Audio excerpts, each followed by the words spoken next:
खुलुमबाय आं सिबिरानि ब्रह्म गोजोन फुंबिलिनि बयनिसिमबो गाहाम हामलायनायखौ जासिहरनाय थाबाय आसा खालामो नोंथांमोना गासिबो मोजाङैनो दङ नोंथांमोननि थाखाय आं गोदान मोनसे भिडिअ लानानै फैबावबाय अन्नानै भिडिअखौ जोबजासिम नायलांदो गिबियाव बोहैबाय थानाय दैखौ बारस'नो बादि नांदोंमोन बेनि उनाव दैनि दाहारजों बुखारलांजादों थानेश्वर बर'जों जादों बे दुखुनांथाव जाथाया गरेसर खखुरिपारा गामिनि गासै 7 सुबुंफोरा लावखार ओंखाम जानो थाखाय थांदोंमोन जेराव गरेसर फास्ट फुड हटेलनि बिगोमा थानेश्वर बर' बिथांजों लोगोसे बिथांनि गलायावनो खामानि मावग्रा 3 आरो गुबुन 3 गासै 7 सुबुंफोरा जयैनो लावखार ओंखाम जानो थाखाय थांदोंमोन लावखार ओंखाम जाहैनायनि मादाव सासेया फोरमायथिनाय बायदिब्ला बेलासि समाव जाखां लोंखां बिथांमोनहा बरनदि दैयाव दुगैनो थांखि लादोंमोन आरो बे दैखौनो बारस'नायनिबो बादि नांदोंमोन गिबियाव 3 लोगोफोरा दैखौ खुनुरुखुमै बारस'नो हादोंमोन बेनिखायनो बिथांमोनहा दैखौ बारस'नो नांला होननानै बादा होदोंमोन नाथाय थानेश्वर बर'आ एमब्रायैनो बरनदि दैखौ बारस'नो नाजादोंमोन बेयावनो दैनि दाहारजों बुखारलांजादों बिथांखौ दैजों बुखारजानायखौ नुनो मोननानै बिथांखौ रैखा खालामनो थाखाय बिथांनि लोगोफोरा नाजादोंमोन नाथाय रैखा खालामनो हायाखै होननानै दुखु फोरमायथिदों दैनि दाहारजों बुखारलांजानाय थानेश्वर बर'नि गोथै देहाखौ एसडिआरएफ एनडिआरएफ आरो पुलिस हान्जायाबो नागिरदों अब्लाबो दासिमबो मोननो हायाखै थांनाय सानसे सिगां क'क्राझार जिल्लानि सालाकाथियाव पिस्तल दिन्थिनानै सासे गलादारनिफ्राय रां लुथिनाय जाथायखौ लानानै क'क्राझार पुलिसआ 7 हमबाय हमजानाय 7फोरनि मुङा फारियै बालागावनि सुनिराम राय 25 बोसोर बैसोनि बालागावनि किरेन राय 27 बोसोर बैसोनि लालथारि गामिनि बारग' केएलअनि सोद्रोमा हिरक बर्मन उफ्रामुं सागर आरो नयासारा गामिनि गौतम राय आरो बारग' केएलअनि सोद्रोमा रमानाथ बर्मन मख'नो गोनांदि थांनाय सानसे सिगां क'क्राझार जिल्लानि सालाकाथियाव सासे गलादारनि गलायाव फैनानै पिस्तल दिन्थिनानै गलायाव थानाय 10-15 रोजा रांखौ लुथिनानै लानानै थांदोंमोन दुथांफोरा जाथाय जानाय लोगो लोगोनो खौरां मोननानै क'क्राझार जिल्लानि उफ्रा पुलिस बिबानगिरि सुरजित सिं पानेश्वर बिथाङा जाथाय थिलियाव नुजाथिहैदोंमोन आरो गोख्रोङै संदाननाय हाबाखौ मावदोंमोन क'क्राझार पुलिसनि गोख्रों संदाननायनि गेजेरजोंनो जाथायजों सोमोन्दो थानाय 7 दुथांफोरखौ क'क्राझार पुलिसआ हमनो हाबाय मख'नो गोनांदि क'क्राझार जिल्लायाव दासान्दि केएलअनि सोद्रोमाफोरा पिस्तल दिन्थिनानै खेबले रां लुथिबाय थादों क'क्राझार जिल्लानि सालाकाथियाव पिस्तल दिन्थिनानै रां लुथिनायनि साननैसो सिगांबो क'क्राझार जिल्लानि सेरफांगुरियावबो सासे फालांगिरिखौ गुलि गावदोंमोन गुलि गावनायनि सिगां कल हरनानै रां दाबि खालामदोंमोन उदखारिफोरा बे जाथायावबो दायनिगिरिफोरखौ गोख्रों संदाननायनि गेजेरजों हमनो हादों क'क्राझार पुलिसआ गासै 7खौ बे दायाव एरेस्ट खालामदोंमोन रायखांनो गोनांदि केएलअ उदखारिफोरनि पिस्तल दिन्थिनानै रां लुथिनाय आरो गुलि गावनाय जाथाया क'क्राझार जिल्लायाव सप्तासेनि गेजेरावनो बेयो नैथि खेब एजिपि आरो इउपिपिएल दोलोआ साफा मन्त्रि मोनबावगोननि जि सिमां बे सिमाङा फेलेंसो जागोन नामा डक्टर हेमन्त बिश्व शर्मानि केबिनेटआव गोदानै 2 मन्त्रि बिबान होखांनायनि उनाव केबिनेटआव 3 मन्त्रिनि मासि लांदां जानानै दंबावो होननानै डक्टर हेमन्त बिश्व शर्माया बुंथिदोंमोन जायखौ लानानै एजिपि आरो इउपिपिएल दोलोनिफ्राय साफायै मन्त्रि बिबान मोननो हागोनखौ आसा खालामदोंमोन नाथाय डक्टर हेमन्त बिश्व शर्मानि माखासे गोदान बिबुंथिया एजिपि आरो इउपिपिएल दोलोनि मन्त्रि मोनगोननि आसाखौ फेलें खालामगोन बायदिखौ नुहरदों डक्टर हेमन्त बिश्व शर्मानि माखासे बिबुंथिनिफ्राय हमदांनो हायो दि डक्टर हेमन्त बिश्व शर्मानि केबिनेटआव 3 लांदां मासि दंबाबो बे लांदां मासिया गोरलैयैनो सुफुंजानाय नंला डक्टर हेमन्त बिश्व शर्माया बुंथिदों दि मदिनि मोनसे मोन्थोर दं मेक्सिमाम गभर्नेन्स आरो मिनिमाम गभर्नमेन्ट अदेबानि बांसिन खामानि आरो खमसिन सोरखार बिजेपिजों सालायजानाय रायजोफोराव 100% मन्थ्रिनि मासिखौ आबुं खालामनायनि रावनोबो गनायथि होआखै आरो प्राइम मिनिस्टार नरेन्द्र मदि बिथांनि गावनि मन्त्रि सभायानो आबुं नङा बेनिखायनो गोनांथार नङाबा नर्मेलनिफ्राय एसे गाहायाव दोनो अदेबानि जेसेबां मन्त्रि थिसननांगौ बेनिख्रुइ एसे खम थिसनो होननानै बुंथियो डक्टर हेमन्त बिश्व शर्माया बेनि अनगायैबो बिथाङा बुंथिबावदों दि बिपिएफ दोलोनि लेजिस्लेचार पार्टिया बिजेपि लेजिस्लेचार पार्टिजों एलायन्सआव दं नाथाय बिपिएफनिफ्राय मन्थ्रिनि बिबान होनाय जागोन ना जाया बेनि सायाव दासिमबो सावरायाखै रन्जन दैमारि बिथांखौ उदां खालामनो थाखाय बिटिआर सरकारा सिंजों आरो साजों सरकारखौ खावलायदों बे खोथाखौ फोरमायथिदों दुलाराय बर' फरायसा आफादनि दैदेनगिरि दिपेन बर' बिथाङा मख'नो गोनांदि रन्जन दैमारि बिथांजों लोगोसे गासै 14 बारग' एनडिएफबि नि दैदेनगिरिफोरनि थाखाय गुवाहाटी हाइकर्टआ फैगौ 14 जुनाव राय फोसावगोन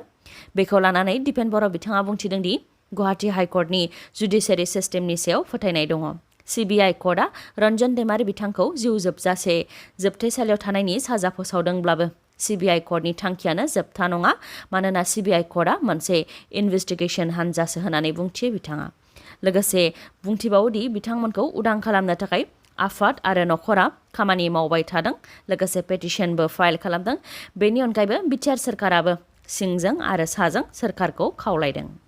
गुवाहाटी हाइकर्टनि स्टेन्डिं काउन्सिलाबो कर्टआव एके भट्टाचार्यजों सावरायनानै मदद होदों बेनिखायनो बयनिबो मददजों उदां अख्राङाव फैगोनखौ आसा खालामो होननानै बुंथियो दिपेन बर' बिथाङा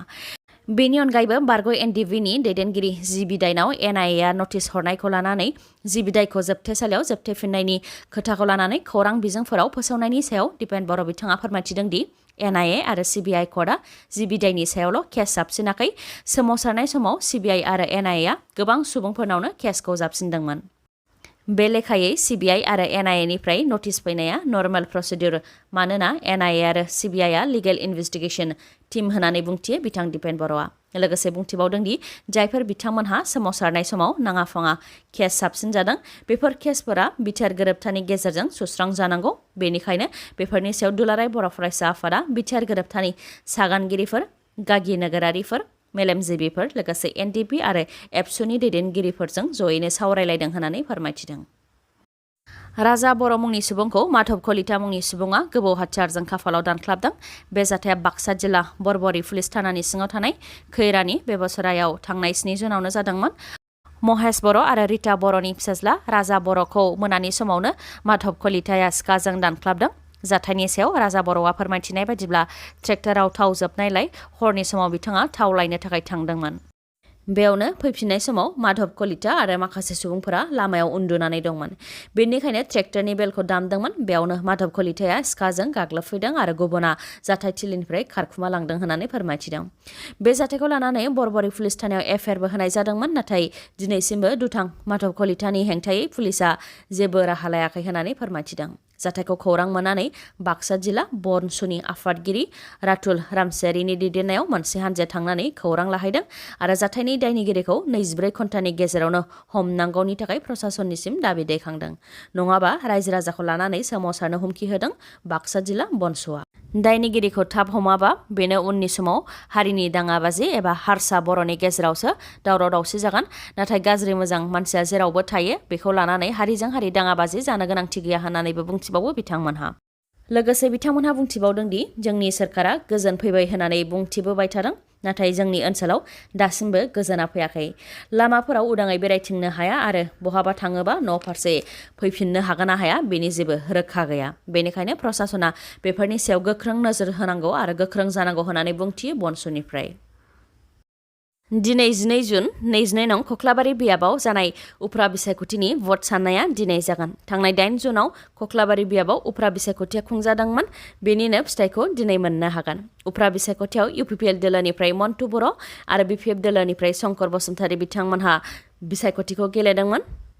गाव गावनि बिजाथिखौ देरहासार होनो थाखाय मोनफ्रोमबो दोलोआनो गोख्रोङै फोसावदिं मेल खुंदोंमोन मोनफ्रोमबो दोलोआनो गाव गावनि बिजाथिखौ देरहासार जागोननि मिजिं दं बिथांमोननि मिजिंआ जाफुंगोन ना जाफुङा बेयो दिनै रोखा जागोन मख'नो गोनांदि 22 नं खख्लाबारि बियाब आरो गयबारि बियाबाव प्रमद बर' बिथाङा BTC बिसायख'थिखौ गेलेदोंमोन बेनि उनाव मोन्नैबो बियाबाव देरहासारनो हादोंमोन बिथाङा नाथाय खख्लाबारि बियाबाव रिजाइन होनायनि थाखाय थांनाय 8 जुनाव फिन उफ्रा बिसायख'थि खुंजादोंमोन क'क्राझाराव हादरारि बेंखन सावरायमेल खुंदों बर' हारिनि हानि मोनथायखौ लानानैनो क'क्राझार सहराव थानाय बिगियान फरायसालिमानि नीलकमल ब्रह्म सावराय जथुम नब्लाङाव बनसु बड'लेण्ड जनजाति सुरक्षा मन्च आरो all India Bodo' peoples national league for Bodoland स्टेटहुडनि बानजायनायाव नेशनेल सेमिनार बानजायदों बे सावरायमेलाव जर'खायै मोनथाम आयदानि सायावनो सावरायनाय जादों होननानै सानसुमा खुंगुर बैसुमुतियारि बिथाङा फोरमायथिदों मोनथाम आयदानि मादाव BTAD-निफ्राय गामि दानख'नाय आसाम सरकारा गभर्नरनि गेजेरजों BTAD-निफ्राय गामि दानख'नो थाखाय नाजागासिनो दं नाथाय जायखिजाया राहाजों गंसेबो गामि आरो 1 इन्सिबो हाखौ BTAD-निफ्राय दानख'नो होनाय जानाय नङा होननानै बुंथिदों सानसुमा खुंगुर बैसुमुतियारि बिथाङा लोगोसे बेनि थाखाय गुवाहाटी हाइकर्टआव PILबो होनाय जादों होननानै बिथाङा फोरमायथिबावो 5,000 बर' सुबुंफोरनि जिउ बलिदान होनानै BTAD आरो BTC मोननायखौ जायखिजाया राहाजोंनो फोजोबनो होनाय जानाय नङा बेनिखायनो BTCनि स्टेटासआ सिगां जिबायदिमोन बेबायदिनो थाफिननांगौनि थाखाय PIL नि गेजेरजों दाबि खालामनाय जादों होननानै फोरमायथिबावो बिथाङा बेनि अनगायैबो फोरमायथिबावदों दि BTAD नि लेन्ड एन्ड रेभिनिउ डिपार्टमेन्टआ ट्रेन्सफार जानायनि थाखायनो ट्राइबेल बेल्ट एन्ड ब्लक ओनसोलफोराव गनायजाथावि हारिखौ रैखाथियै थानो मोन्थाय होदों बेनि अनगायैबो बिथाङा फोरमायथिबावदों दि ट्राइबेल बेल्ट एन्ड ब्लक ओनसोलनि हा जाय ट्राइबेल नङै सुबुंफोरनाव ट्रेन्सफार जाबाय बे हाखौ गुबै हानि बिगोमा ट्राइबेलफोरनो गथायफिननो थाखाय थांनाय 2012 मायथाइयावनो प्राइम मिनिस्टार अफिसनिफ्राय आसाम सरकारनि चिफ सेक्रेटारिनो बिथोन हरदोंमोन बे लेखायैनो आसाम सरकारनि चिफ सेक्रेटारिया BTC प्रिन्सिपाल सेक्रेटारिनो बिथोन हरदोंमोन नाथाय सिगांनि BTC सरकार आरो दानि प्रमद बर'नि सरकारा बेनि सायाव जेबो खामानि मावाखै ट्राइबेल बेल्ट एन्ड ब्लकनि 3 निफ्राय 4 लाख बिघा हायाव ट्राइबेल नङै सुबुंफोरा दखल खालामनानै थानायखौबो ट्राइबेलफोरनो होफिननो थाखाय गुवाहाटी हाइकर्टआ बिथोन हरदोंमोन नाथाय बेनि सायावबो आसाम सरकारा खामानि मावाखै होननानै फोरमायथिदों सानसुमा खुंगुर बैसोमुथियारिया दिनै 12 जुन बड'लेण्ड मुंख्लं सान थांनाय 1987 मायथाइयाव बड'फा उपेन्द्रनाथ ब्रह्म बिथांनि दैदेननायाव आलादा बड'लेण्ड सोरजिनायनि दाबिया जादोंमोन बे सोमावसारनायावनो 12 जुनाव सुजित नार्जारी बिथाङा गिबि मुंख्लं जादोंमोन बेनिखायनो दुलाराय बर' फरायसा आफादा 12 जुनखौ मुंख्लं सान हिसाबै फालिबोदों बिथांखौ गोसोखांनानै बिथांनि जिउमाया सोरगोआव जाहाथे आलो गोजोन जायगा मोननो हायो बेनि थाखाय आरज गाबदों मन्त्रि उरखावगोरा ब्रह्म बिथाङाबो लोगोसे बिथाङा फोरमायथिबावदों दि बर'फोरनि जोहोलावफोरनि मुंख्लं जानायजोंनो BAC BTC आरो BTR बर'फोरा मोनथाम गोरोबथा मोननो हाबाय उरखावगोरा ब्रह्म बिथाङा फोरमायथिबावनाय बायदिब्ला BAC गोरोबथानि दफाफोरा मोनसेबो मावफुंजायाखैमोन BTC गोरोबथानि माखासे दफाफोराबो मावफुंजायाखै आरो दा BTR गोरोबथानि दफाफोराबो माखासे मावफुंजाबाय आरो माखासेया मावफुंजायाखै मावफुंजायैफोरनि मादाव सिमा बारायनाय NDBफोरनो रिहेबिलिटेसन होनाय मुंख्लंफोरनो एक्स ग्रेसिया होनाय सोरखारनिफ्राय फसंथानफोर जोफैनांगौ बे दासिम फैयाखै माखासे डिपार्टमेन्टनि पावारा दासिमबो ट्रेन्सफार जायाखै आरो बेबायदिनो माखासे दफाफोरा दासिमबो मावजायाखै होननानै फोरमायथिदों मन्त्रि उरखावगोरा ब्रह्म बिथाङा दिनैनि भिडिअआ एसेनोसै गाबोन फिन लोगो मोनफिनबावगोन नोंथाङा जुदि आंनि भिडिअखौ मोजां मोनदोंबा लाइक कमेन्ट आरो शेयार खालामनो दाबाव गोजोन्थों